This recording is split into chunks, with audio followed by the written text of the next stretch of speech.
Akhir-akhir ini banyak berita yang secara garis besar menyatakan kalau penampilan bisa menipu. Terlihat berada, berharta, dan bergaya kaya akan mengundang massa dengan mata yang bercahaya. Manusia yang tertipu penampilan biasanya kaget dan kecewa setelah tahu yang sesungguhnya. Yang dulunya memuja, kini menghina, bahkan menista. Di alam liar, ini sebenarnya hal biasa. Ketika kita menjelajah ke hutan, tidak semuanya seindah yang terlihat. Dalam upaya untuk makan atau sebaliknya, agar tidak dimakan, banyak organisme di alam liar telah mengembangkan strategi berbeda, strategi unik untuk mengamankan diri mereka di jaringan kehidupan. Melihat lebih dekat pada beberapa dari banyak bentuk mimikri dapat memberi kita wawasan yang lebih jelas tentang proses evolusi yang menakjubkan. Beberapa dari strategi ini termasuk menjadi samar dan tersembunyi, terlihat ganas dan agresif, atau berduri dan beracun. Beberapa spesies bahkan telah mengembangkan metode tipu daya, siasat dan muslihat untuk bertahan hidup. Strategi ini dinamakan mimikri, menyamarkan diri agar terlihat sebagai sesuatu yang lain demi kelangsungan hidup. Yang jinak ingin tampak lebih berbahaya dan mengancam, yang buas, berbisa, dan garang justru ingin terlihat lebih jinak. Dan beberapa mungkin tampak jauh berbeda daripada wujud aslinya. Dalam video kali ini, mari kita bahas lebih dalam tentang mimikri.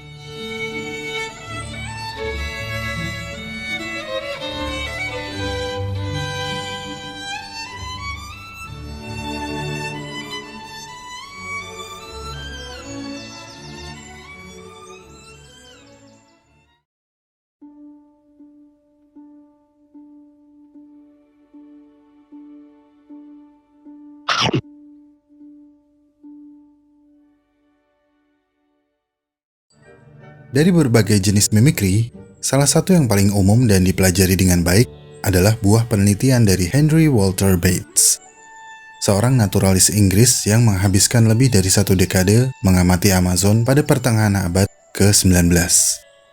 Melalui studi intensifnya tentang kupu-kupu, dia mengamati dan menggambarkan apa yang kemudian dikenal sebagai Batesian mimicry atau mimikri Batesian. Secara umum, mimikri Batesian adalah spesies yang tidak berbahaya berevolusi meniru spesies lain yang jauh lebih berbahaya. Ilustrasi utama yang diberikan mimikri Batesian adalah kupu-kupu yang tidak beracun memiliki pewarnaan aposematik yang sama dengan spesies yang beracun agar terjauh dari mulut predator. Kemudian, banyak spesies yang meniru pola warna dari tawon dan lebah.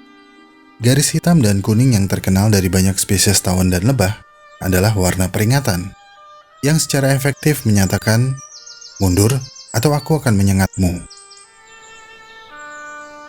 Beberapa burung yang naif mungkin telah mencoba memakan tawon dan tersengat, apes.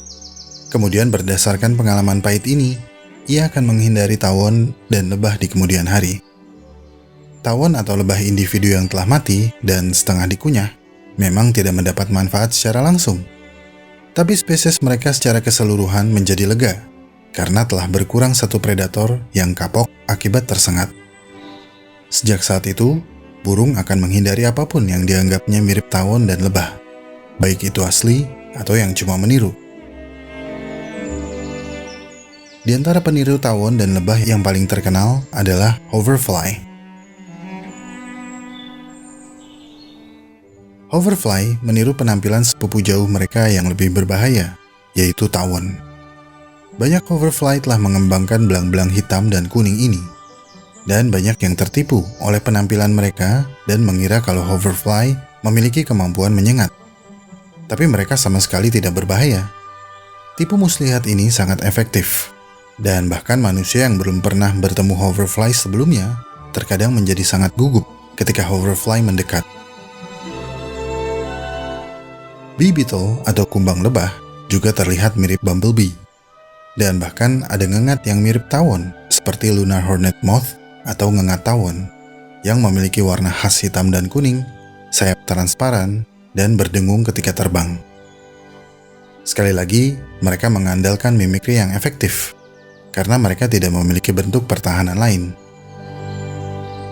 Kumbang tawon serangga yang biasanya hidup dan berkembang biak di kayu mati, membuat mimikri tawon selangkah lebih maju. Selain memiliki pewarnaan seperti tawon, mereka bahkan berperilaku seperti tawon, berjalan tersentak-sentak dan mengetuk setiap permukaan dengan antena, seperti tawon. Tentu saja tidak semua mimikri sempurna. Dronefly, yang punya larva belatung berekor seperti yang pernah kita bahas, adalah spesies hoverfly yang sangat mirip dengan lebah madu. Binatang lain memang banyak yang tertipu, tapi beberapa burung seperti spotted flycatcher atau sikatan burik, dan beberapa burung lain mampu mengenali perbedaan ini dan akan memangsanya dengan mudah. Tawon dan lebah adalah serangga model yang sangat umum untuk ditiru, tetapi demikian juga dengan semut. Semut biasanya ditakuti oleh banyak binatang, dan di alam liar ada banyak sekali makhluk yang meniru serangga ganas ini. Di dataran tinggi Skotlandia ada 2 spesies laba-laba yang meniru semut, Micaria pulicaria dan kerabat dekatnya, Micaria alpina, yang hidup di habitat dataran tinggi. Kemudian di daerah semak, ada mantis dari genus Myrmecomantis yang terlihat sangat mirip dengan semut. Dan beberapa spesies treehopper juga meniru semut dengan sangat baik.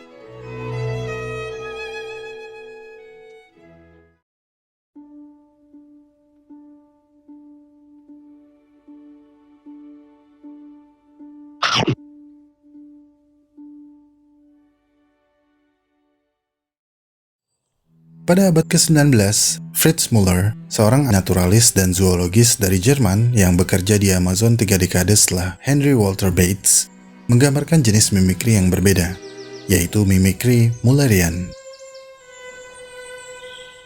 Mimikri Müllerian adalah ketika 2 spesies atau kelompok organisme yang berbeda saling meniru. Bentuk mimikri ini mengacu pada 2 spesies yang meniru satu sama lain dengan warna peringatan yang mencolok, yang juga dikenal sebagai pewarnaan aposematik. Jadi semua peniru berbagi manfaat pewarnaan karena predator akan mengenali pewarnaan tertentu dari kelompok organisme yang tidak menyenangkan ini setelah beberapa pengalaman buruk. Banyak spesies tawon dan lebah misalnya telah berevolusi bersama dalam warna dan tanda yang sama, menggunakan bahasa warna yang sama untuk mengusir calon predator. Ketika sekelompok spesies berbeda mengembangkan kode umum ini disebut cincin mimikri. Kita kembali ke burung apes tadi. Selain akan menghindari tawon dan peniru mereka yang tidak berbahaya di kemudian hari, burung itu juga akan menghindari lebah tanpa harus mencoba memakan dan kembali tersengat. Dan tentu saja jika seekor burung punya pengalaman buruk dengan seekor lebah, maka kemungkinan sesuatu yang belang-belang kuning hitam akan dihindarinya juga.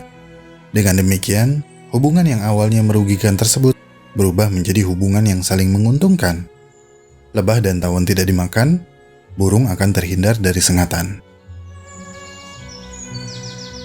Begitupun yang terjadi dengan poison dart frog atau katak beracun dari Amerika Selatan dan katak mantela dari Madagaskar.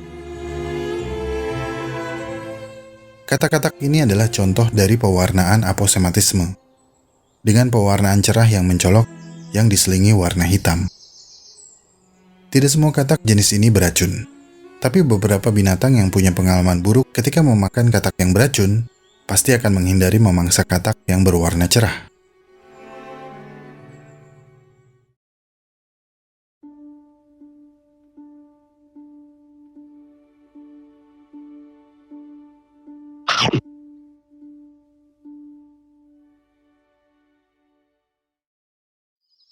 Mimikri memberi kita salah satu ilustrasi yang paling jelas bagaimana seleksi alam bekerja. Segala upaya harus dilakukan demi bertahan hidup. Terkadang organisme peniru terlihat hampir identik dengan model mereka, tetapi terkadang kemiripannya hanya sekilas. Para ilmuwan berpendapat pada organisme yang kemiripannya hanya sekilas, berarti mimikrinya masih dalam proses berkembang menuju kemiripan yang lebih baik, yang mungkin dalam beberapa generasi ke depan akan hampir identik dengan organisme modelnya. Dan selama prosesnya, bukan tidak mungkin, semakin banyak organisme yang mengetahui ciri khusus yang dimiliki oleh peniru yang ingin terlihat berbahaya, atau bahkan dengan terang-terangan menantang organisme model. mencari kelemahan organisme model sehingga bisa memakannya. Dan ini akan melemahkan reputasi warna hitam kuning yang dimiliki beberapa organisme model dan peniru. Sehingga taktik lain perlu diciptakan, yaitu auto-mimikri atau mimikri diri. Kupu-kupu merak menggunakan jenis mimikri lain yang lebih berani. Untuk menghindari serangan predator, kupu-kupu ini akan melebarkan sayap yang menampilkan bentuk mata yang mencolok. Mata palsu ini memberi kesan kepada organisme lain kalau pemilik mata tersebut berukuran lebih besar. Dan ini merupakan pertahanan yang sangat jenius. Bintik mata juga membantu mangsa melarikan diri dari predator dengan memberikan target palsu pada predator. Seekor kupu-kupu akan memiliki peluang hidup yang lebih baik jika hanya sayapnya yang diserang, bukan kepalanya. Demikian pula pada ulat dari beberapa spesies yang memiliki respon yang dramatis ketika terancam. Banyak ulat yang mengembangkan kepalanya ketika terancam, menampilkan bintik mata dan menciptakan ilusi menjadi lebih besar dan menakutkan. Beberapa ulat akan menambahkan gerakan tertentu agar terlihat lebih dramatis.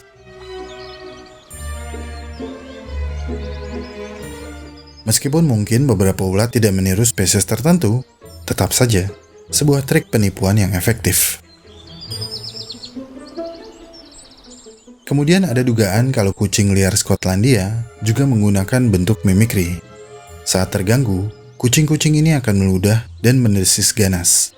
Beberapa ahli zoologi menduga bahwa strategi ini sebenarnya meniru ular.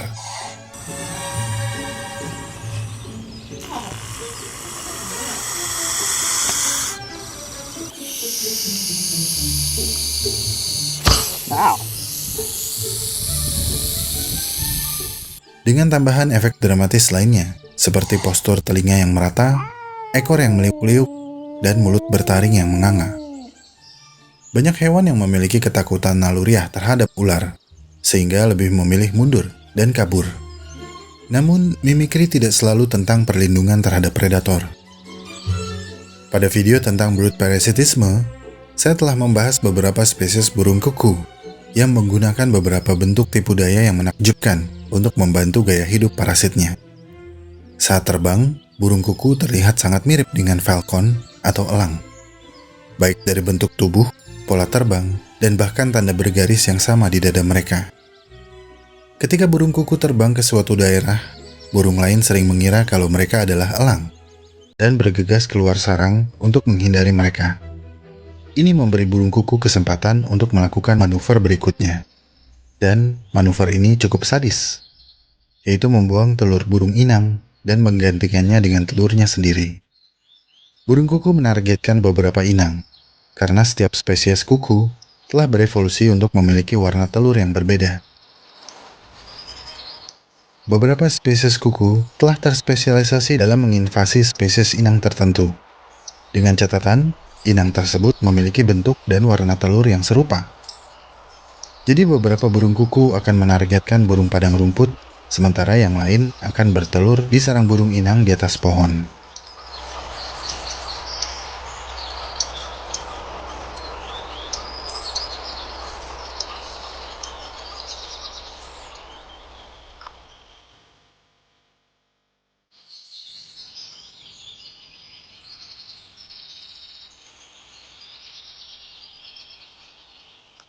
Sebagai tambahan informasi, bukan hanya binatang yang menggunakan strategi mimikri ini.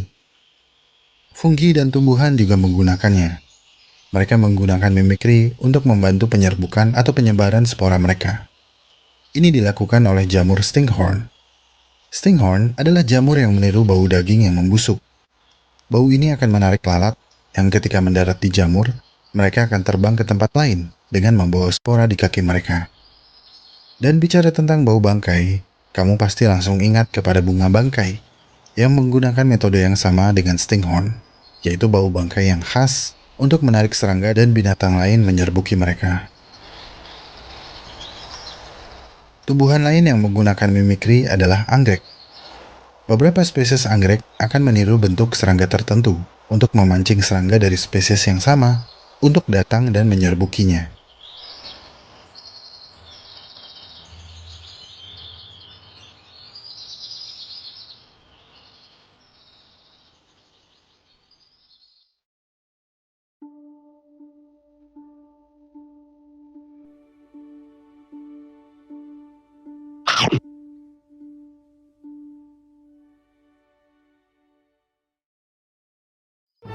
Jika mimikri adalah usaha satu organisme untuk terlihat mirip seperti organisme lain, kamuflase adalah di mana organisme berusaha menyatu dengan suatu objek di area sekitarnya untuk menghindari deteksi dari predator dan mangsa. Ada banyak contoh spesies hutan hujan yang memiliki warna samar agar sesuai dengan lingkungannya. Misalnya, Europlatus gecko dari Madagaskar adalah ahli penyamaran yang luar biasa dan praktis tidak terlihat oleh siapapun yang lewat. Kelompok yang lebih menakjubkan adalah Katydid, sekelompok serangga yang mirip belalang yang ditemukan di seluruh dunia, kecuali Antartika. Katydid adalah serangga nokturnal yang menggunakan pewarnaan samar mereka untuk lolos dari perhatian siapapun di siang hari ketika mereka tidak aktif. Ketika siang, mereka biasanya tetap diam, seringkali dalam posisi yang membuat mereka berbaur lebih baik. Katydid telah berevolusi ke titik di mana warna dan bentuk tubuh mereka sangat cocok dengan daun, bahkan daun yang setengah dimakan, daun mati, dan daun dengan kotoran burung. Beberapa spesies dapat meniru pewarnaan batang pohon, ranting, dan kulit pohon. Serangga daun dari famili Felidae akan terlihat diam, sangat diam, untuk menghindari pemangsa yang lapar. Tapi seiring pertumbuhannya, mereka akan lebih kreatif dengan kamuflase mereka untuk berbaur lebih baik dengan dedaunan yang bergoyang tertiup angin. Seniman kamuflase terkenal lainnya termasuk kumbang, mantit, ulat bulu, ngengat, ular, kadal, dan katak. Pada mamalia, biasanya mereka memiliki pola warna bintik-bintik atau garis-garis untuk membantu menyamarkan bentuk tubuh. Di bawah kanopi hutan yang remang-remang, mamalia besar seperti macan tutul, ocelot, dan okapi akan sulit dilihat karena warnanya yang tersamarkan.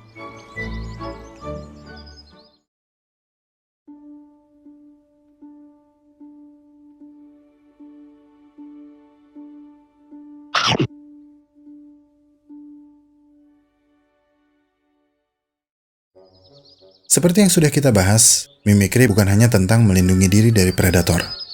Dengan penyamaran yang tepat, para impostor ini dapat membalikkan keadaan tanpa disadari. Sementara sebagian besar mimikri di kerajaan binatang telah dirancang cenderung defensif, yakni untuk menyamarkan atau meniru hewan lain, beberapa predator telah berevolusi menggunakan mimikri untuk mendapatkan mangsa. Dan mimikri predator ini juga sangat beraneka ragam. Mereka mungkin tampak seperti makanan bagi predator lain, atau sesuatu yang sama sekali aneh, sehingga menarik rasa ingin tahu dari mangsa potensial. Ini disebut mimikri agresif, dan kita akan mencari tahu beberapa pelaku penipuan yang mematikan ini.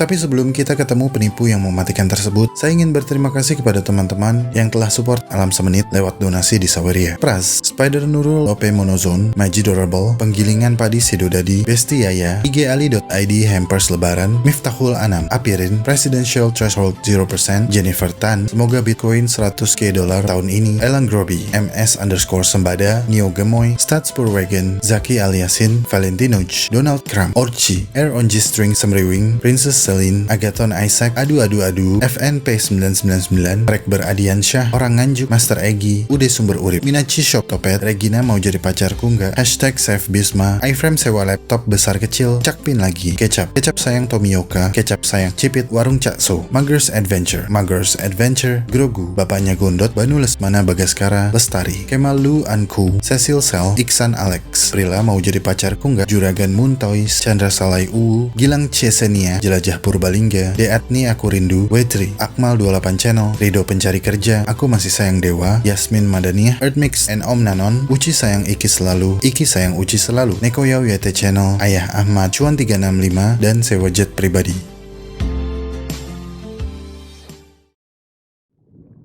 Alligator Snapping Turtle. Dengan tubuh seperti lumpur dan warna seperti kayu mati, kamu pasti bertanya-tanya, bukannya penyamaran alligator snapping turtle ini masuknya ke kamuflase ya? Benar, namun mimikri yang saya maksud adalah lidah unik mereka yang meniru cacing. Kura-kura buas ini akan menggoyangkan lidah mereka di dalam mulutnya yang terbuka, meniru gerakan dan wujud cacing. Mereka berbaring menunggu sampai ada ikan yang tertarik makan. tapi ikan yang mau makan malah dimakan.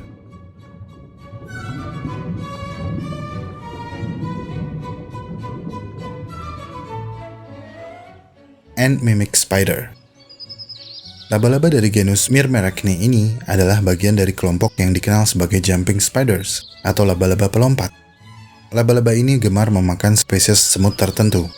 Dengan beberapa spesies mampu meniru penampilan semut dari kelompok tertentu dengan warna yang berbeda untuk usia semut yang berbeda. Katydid predator berbintik. Sulit untuk menjelaskan apa yang coba ditiru oleh katydid berwarna unik ini. Tapi katydid predator berbintik ada di dalam daftar ini karena kemampuannya untuk meniru suara mangsanya. Serangga ini meniru panggilan kawin sikada atau tongkeret betina, dan tidak hanya terpaku pada suara dari satu spesies, tapi juga spesies lain yang belum pernah mereka dengar sebelumnya.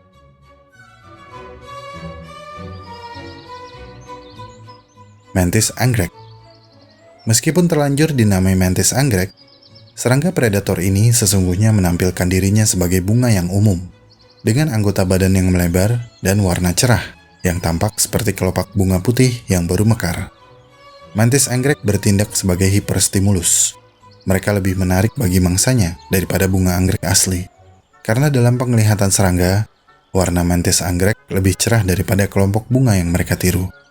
Dengan kata lain, mantis anggrek terlihat lebih lezat daripada bunga asli itu sendiri.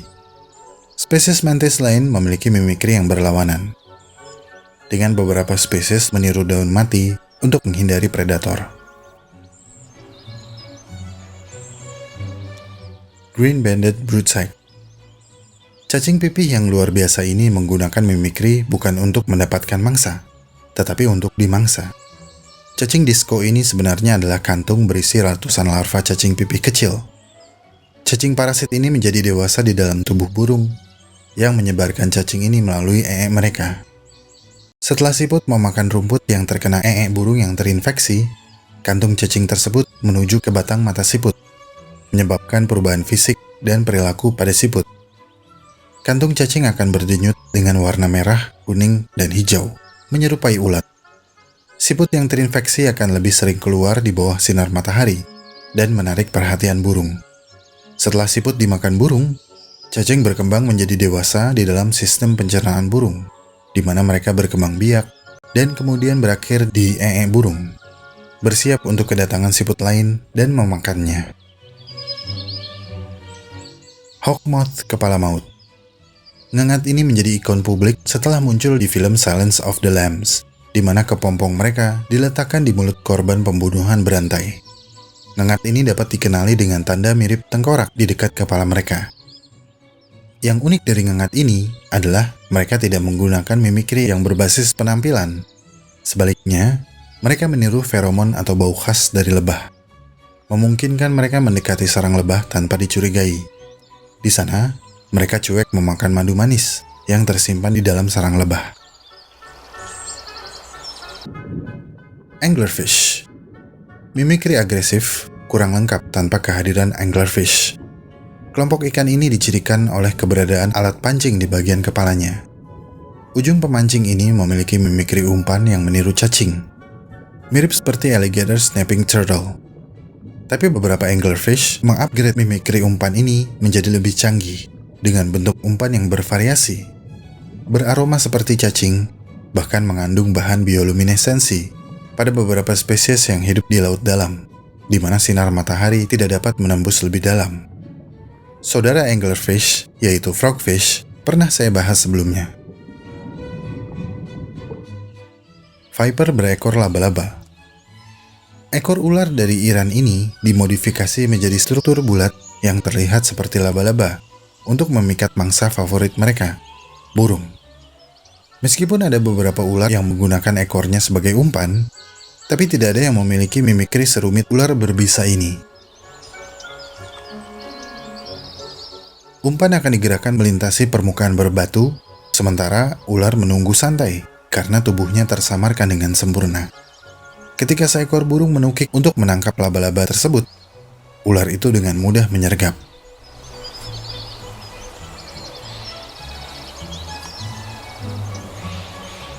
Kunang-kunang futuris betina. Ini sudah pernah dibahas di video kunang-kunang, di mana kunang-kunang futuris betina meniru pola cahaya yang merupakan sinyal kawin dari spesies kunang-kunang betina lainnya. Berpura-pura seperti kunang-kunang yang sedang mencari cinta.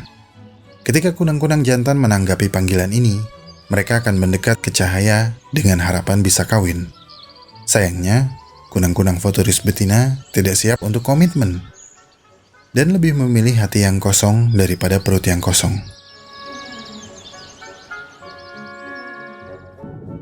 Tentu saja organisme yang baru saya sebutkan hanyalah sebagian kecil, karena sesungguhnya masih banyak lagi organisme yang mengandalkan mimikri agresif dalam kehidupan mereka di alam liar. Tapi ya, lumayanlah untuk menggambarkan bagaimana mimikri agresif berbeda dari mimikri defensif.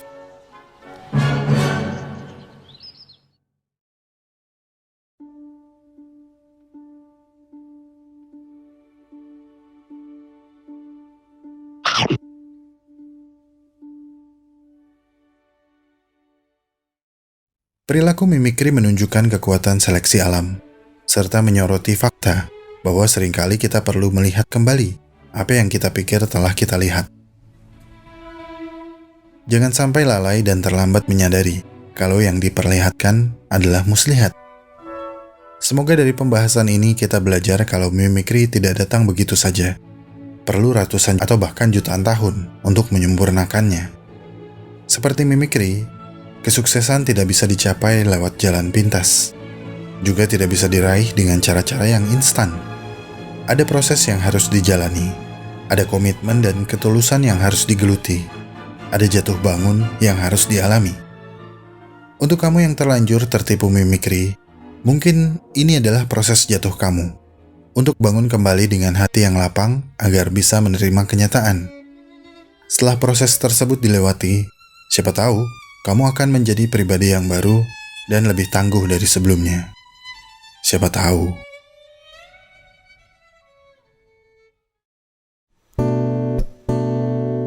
Terima kasih telah menonton sampai menit ini. Saya sangat-sangat menghargai segala support yang teman-teman berikan kepada Alam Semenit. Jika ingin tahu lebih banyak tentang subjek pembahasan dalam video ini, cek deskripsi video. Di sana teman-teman bisa menemukan segala jurnal, literatur, dan referensi saya dalam menyusun naskah. Kepada teman-teman yang baru subscribe, selamat bergabung. Semoga apa yang disajikan Alam Semenit bisa membawa manfaat bagi kita semua. Jika suka dengan pembahasan dari Alam Semenit, like video ini dan share. Karena like dan share dari kamu akan membantu perkembangan channel ini.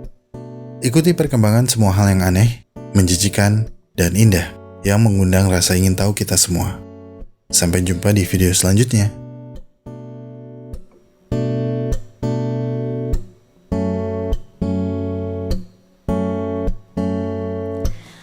Rasa-rasanya aku telah keliru memilih kamu sebagai kekasihku, cintamu palsu, sayangmu semu, bermain dan permainkan aku seperti ular yang sangat berbisa, suka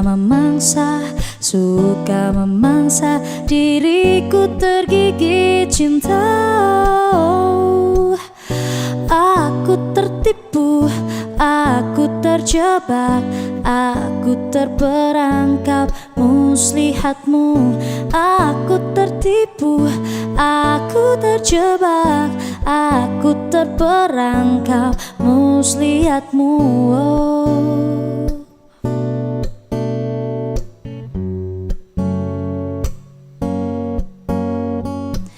Bisa-bisanya aku terkena, bisa-bisanya aku terlena. Rupa-rupanya kau berbahaya, rupa-rupanya kau sama seperti ular yang sangat berbisa, suka memangsa diriku tergigit cinta. Aku tertipu, terjebak, aku terperangkap muslihatmu. Aku tertipu, aku terjebak, aku terperangkap muslihatmu. Oh.